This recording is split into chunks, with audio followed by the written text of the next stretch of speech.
You're listening to the Parents of Hardworking Teens podcast, episode 56. Why clear is not the same as basic, and how being succinct does count as being sophisticated.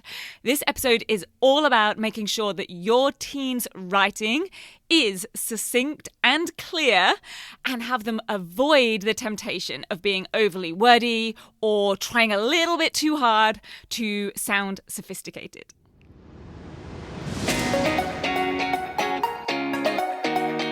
I'm Katie Jones, and with over 15 years in education as an award-winning high school teacher, international external examiner, and as a study coach, I've helped thousands of students skyrocket their results and confidence. And this podcast is where I share all my insights, tactics, and tips with you, the parent, so you can help your hardworking teen get happy, smart, and successful in their study, and have you both enjoy the journey along the way. This is the Parents of Hardworking Teens podcast.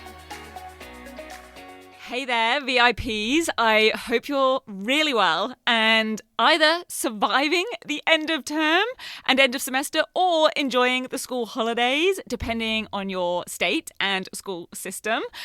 I know that my friends over in the UK are just finishing up their finals with GCSE exams and A-levels, which always brings back memories for me, especially because I just had, just over a week ago, my birthday. And back as a teenager in England, I always had an exam on my birthday, in those exam years at least anyway. So both for GCSEs and for A-levels, I had an exam on my birthday.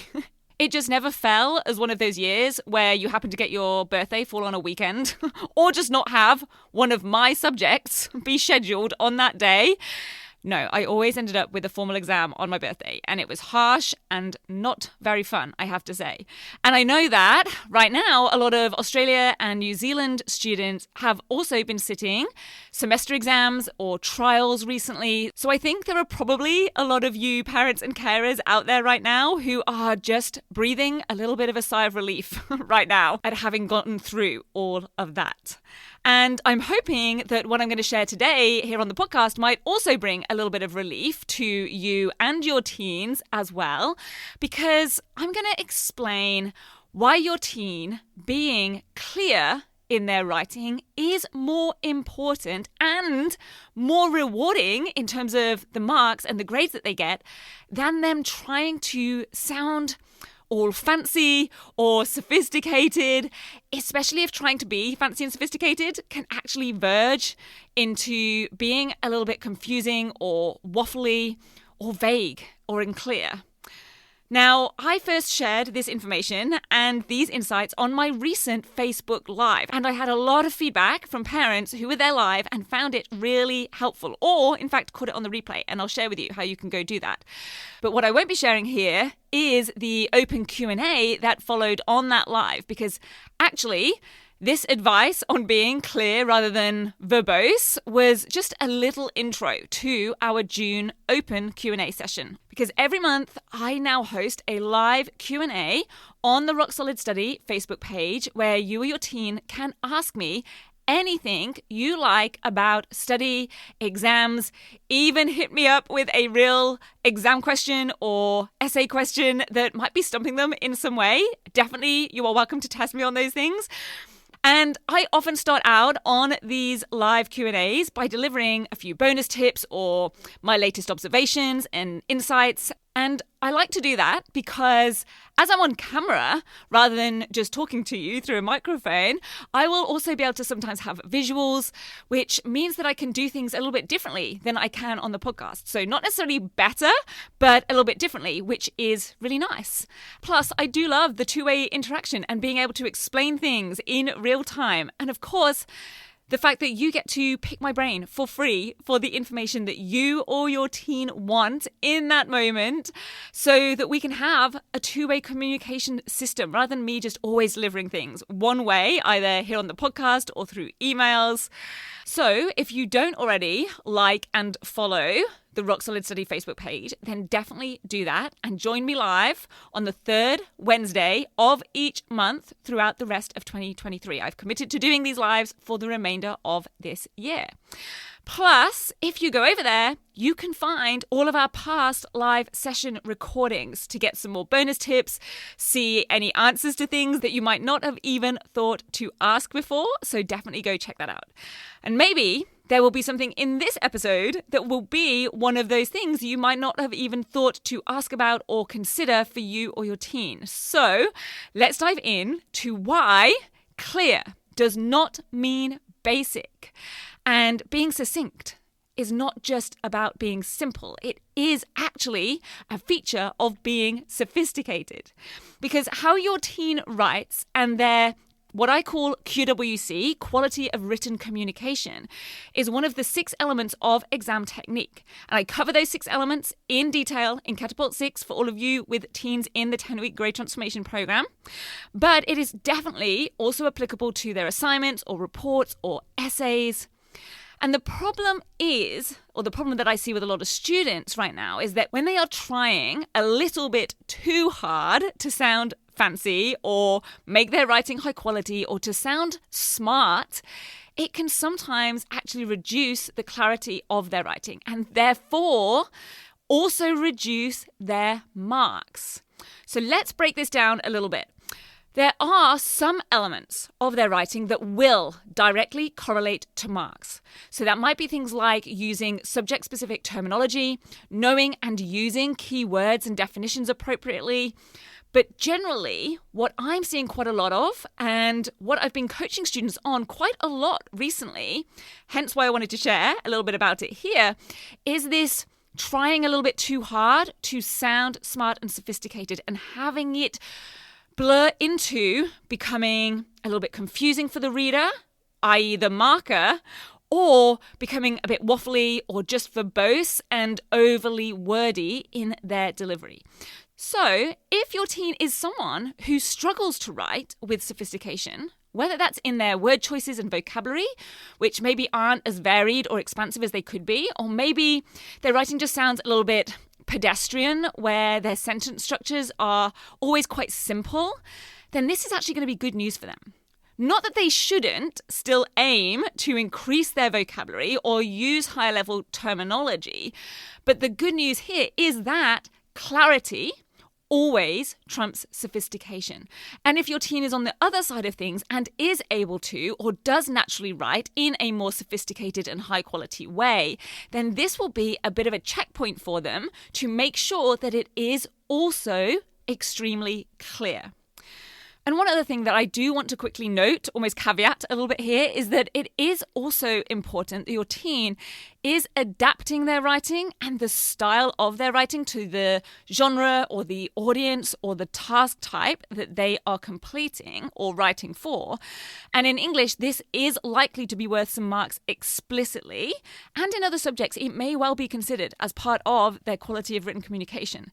But again, if that comes at the expense of confusion or waffle or making it difficult for the marker to follow their points or deduce their arguments, then the benefits will be outweighed by the negatives. The content and the actual points in the response are always more important than the way that they are written. Okay, so those are a couple of ways that writing quality or vocabulary and writing style do, or at least can, indeed count towards your teen's mark or grade.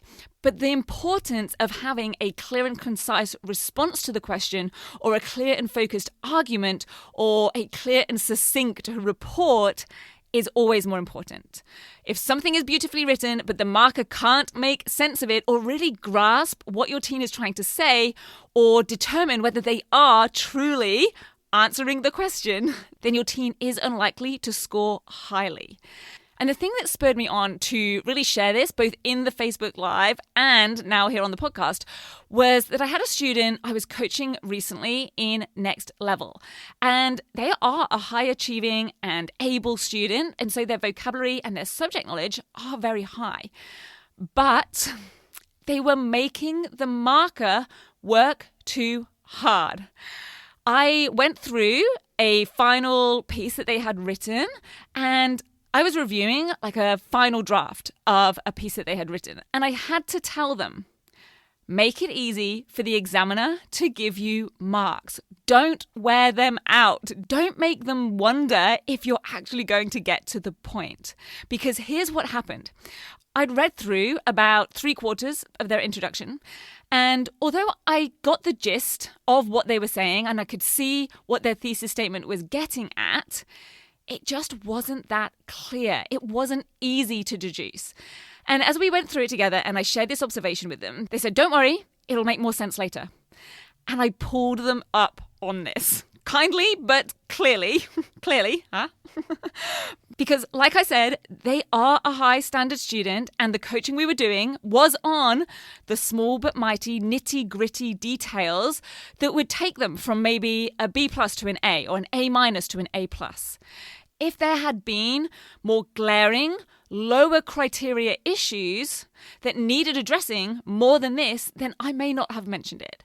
Because students have got to work on the things that are their current block. There's no point in sorting an A grade tweak when other aspects are still stuck as C grade, for example. But in this situation, I explained to the student that even though that might be the case, things might get clearer later on in their writing. You don't want the examiner to have to read on in order to be able to understand the point that you're trying to make now. They shouldn't have to go back and reread what you wrote earlier to be able to join the dots. And this is really part of having a structured and logical piece of writing, a strong response. And having said all that, I knew that they would actually be pretty loath to almost, I'll say, simplify. They'd be loath to simplify their writing because they think that simple means basic. And your teen might be thinking this too. So I also shared with them that the clearer your writing is from the very start, the more knowledgeable you look as a student, the more powerful your writing is, the more competent you come across to the examiner. They need to know, the examiner needs to know exactly each point you are making so that they know that you know.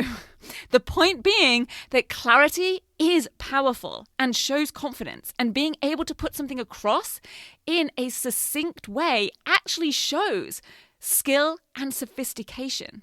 So yes, high quality vocabulary and more complex sentence structures are valid in terms of the quality of the writing, but clarity trumps sophistication every time if there's any confusion coming along with that sophistication. If the marker isn't sure exactly what you're trying to say or can't be sure that you're really answering the question, it doesn't matter how brilliant the QWC, the quality of written communication, is, the mark is going to be low.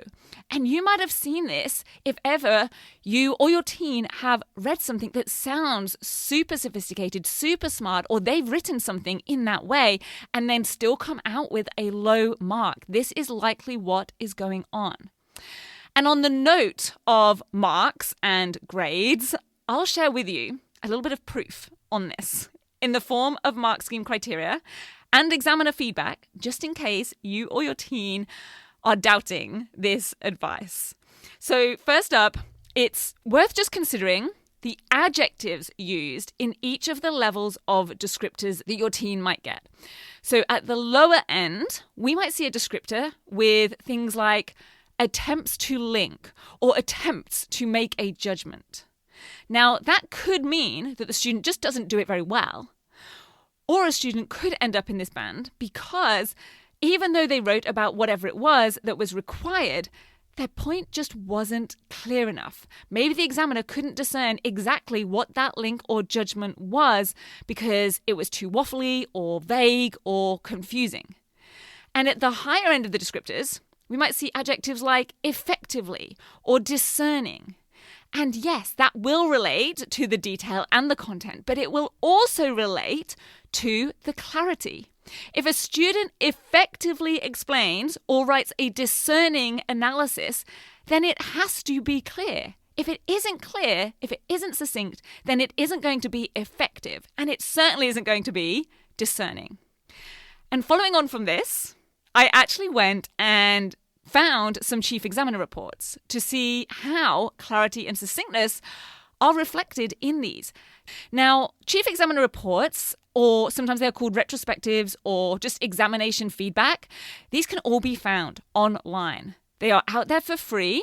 They are an absolute goldmine. They give a lot of the what. They don't really give a lot of the how, but they do give a lot of the what in terms of what they are looking for. And they are produced after all external exam papers for that cohort, for that year, for that exam have been marked, and the scores or the marks or the grades have been reviewed. And this report is like a post-match analysis that gets written up. And every single question gets reviewed. Now, I'll put the link for this one that I'm going to refer to here, which is the HSC Advanced English paper from 2022. I'll put that in the show notes so you can go to that link, but you can go Google this for your teen's own exam boards. And if you do, you will see that clarity and writing in a succinct way are things that are picked up on year after year and across all different subjects. So I'll give you a couple of examples from this particular paper. From question 2 from the 2022 HSC Advanced English exam, the exam board wrote that in better responses, students were able to provide a coherent and succinct analysis. Now, that was just one of 3 bullet points listed for that question. Providing a coherent and succinct analysis was one of the characteristics of answers that scored highly. It actually includes that word succinct. And then in question 5, it says that one of the areas for students to improve included writing a succinct and clear response that addresses all parts of the question. And I found this one really interesting because I think there's a good reason that that statement is all one bullet point. Technically, writing a succinct and clear response could have been one bullet point, and addressing all parts of the question could have been a whole other area to improve. But in this case, given that they are a one bullet point statement, I would predict that that means that it was hard to tell if a student was really answering all parts of the question, if their writing was vague or wordy or unclear or confusing in some way for the marker to mark. So rather than your teen aiming to use high-level language and trying to sound sophisticated and smart, get them to show that sophistication and show that they are smart by having them aim instead to be clear and concise. Because clarity means the marker doesn't have to work hard to award them credit. Being concise means that they can present a powerful argument, thesis statement, or answer. Because succinctness is a skill and clarity shows confidence. And coming across as a confident student who can create a direct, aka powerful, response is the best way to impress the marker. They can still use high-level language and vocabulary and complex sentence structures, and they should definitely be using subject-specific terminology. But they also want to use as few words as possible to present their idea and stay focused on their response. Those words do not need to be basic or simple, but they do have to be clear. Have a brilliant rest of your week. Make sure to follow Rock Solid Study on Facebook so you can join me for our live monthly Q&As. Start jotting down your questions now if you want to, and for those bonus tips that I'm sharing on there. And I will see you back here on Tuesday for another episode of the Parents of Hardworking Teens podcast. Bye. If you're ready to have your teen achieve their best possible results with less stress, then I want to invite you to enroll them in the 10-week Grade Transformation Program, where they're going to learn the key concepts, skills, and strategies to catapult their performance in assessments and exams. It's risk-free. They either achieve bigger and better results with a whole lot more confidence in 10 weeks, or we refund you in full. Just head over to www.rocksolidstudy.com/program, and I'll see you there.